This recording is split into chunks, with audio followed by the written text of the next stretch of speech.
I'm a social anthropologist. I'm trained in Denmark, but I'm a generation later than Fridolin Benson. Fridolin belongs to what we could call the second generation of Danish anthropologists.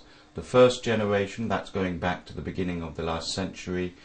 We're talking about Danish anthropologists being inspired. They weren't called anthropologists then, they were called ethnologists. And they were inspired by the German Kulturgeschichte, cultural history, and that was, after the war, there was an influence coming in from other countries, mainly from Britain, from the United States and from France. So we're talking about an influence from British structural functionalism, from French structural anthropology, and then the third phase is really from the late 1960s and onwards, when we had the student revolution, not as much as in France, but it was here, and I belong sort of to that later generation where basically it was a struggle between structuralist and Marxist anthropology. So Fridolin Benson was sort of between those two periods of British social anthropology becoming the main theme in Danish and Nordic anthropology, and the following phase in which really it was a struggle between Marxism and structuralism. You could say that today we're in a fourth phase where anything goes, everything is post something. Fridolin, although he was sort of at the end of the second phase and at the beginning of the third phase, never really got caught up in the political aspects of the struggle at that time.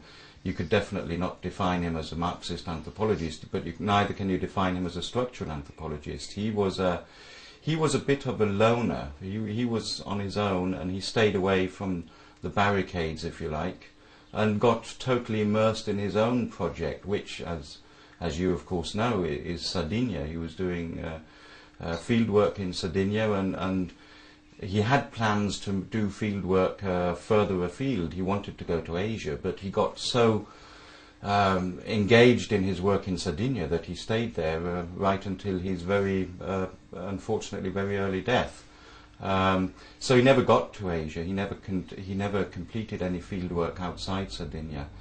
Now, what was interesting about his work in Sardinia was that, which was something new to Danish anthropology, was that he was interested in music.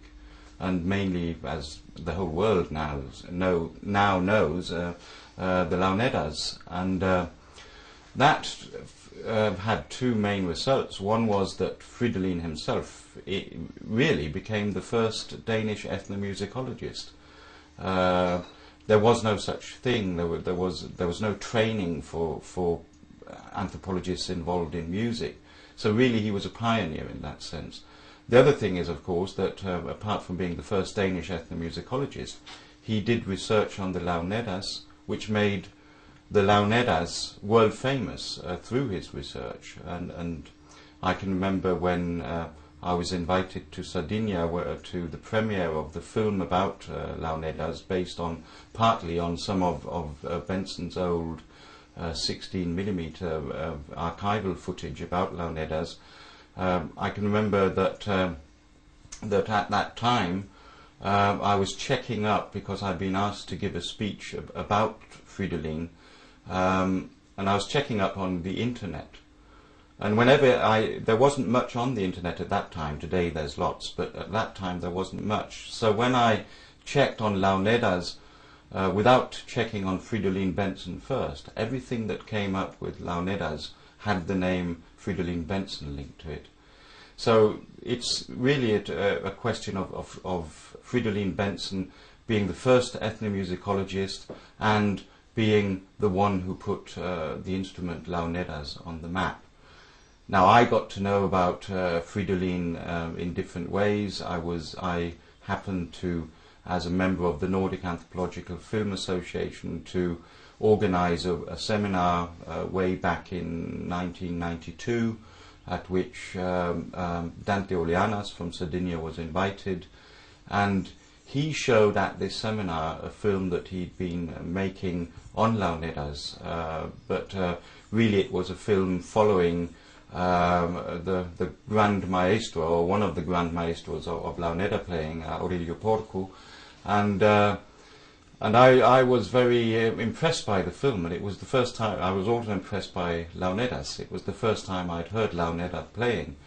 I had heard about Benson before, but I didn't know much about him.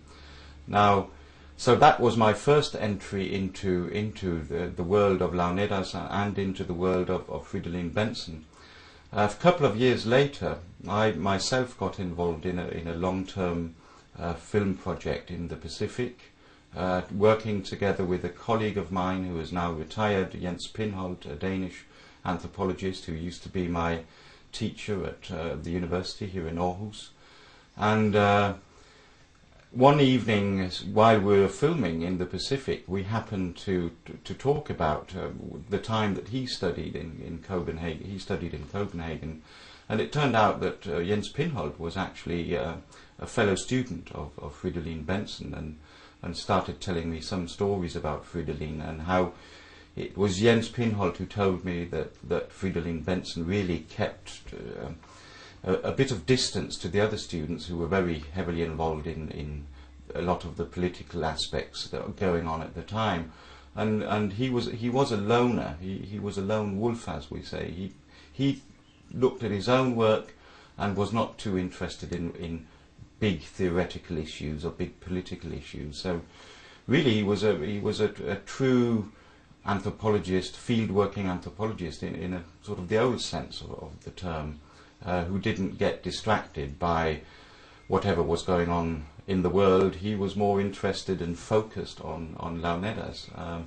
And I think the work that he did was a huge achievement, especially if you look at the fact that he died at a very young age. So in the short life that he had, he achieved more than many anthropologists achieve in a lifetime.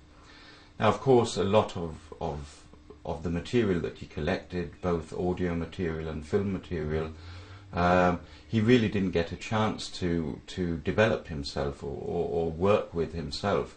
So he didn't publish much, really. And therefore, to me, although I'm British, but linked to Nordic anthropology, I think it's very good that people in Sardinia are doing something about this material, and that now we have some material that has been published, both in the form of films, but also in the form of music, in the form of books. And I'm happy that it seems that this work is going on.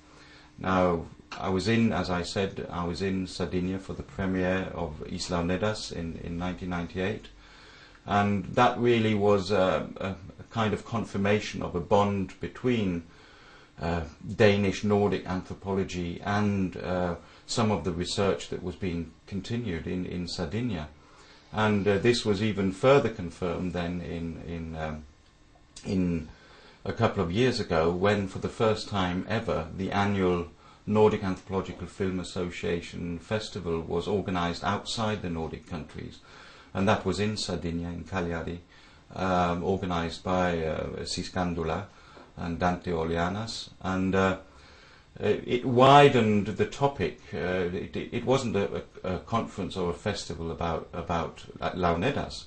It was a wider topic about visual anthropology, about using visual material in anthropological research, and also in disseminating anthropological research to a wider public. But I would say that throughout that festival, which was a marvellous event, the Launeddas were there, and Fridolin was there in spirit, in a sense. There were lots of other spirits too, but he was there, and the Launeddas were there literally. We went out on an excursion in Sardinia, and of course, where did we end up? Right in the middle of the countryside, with lots of food and wine and Launeddas. So I'm sure that Fridolin would have loved something like that. It would be right up his street, as we say.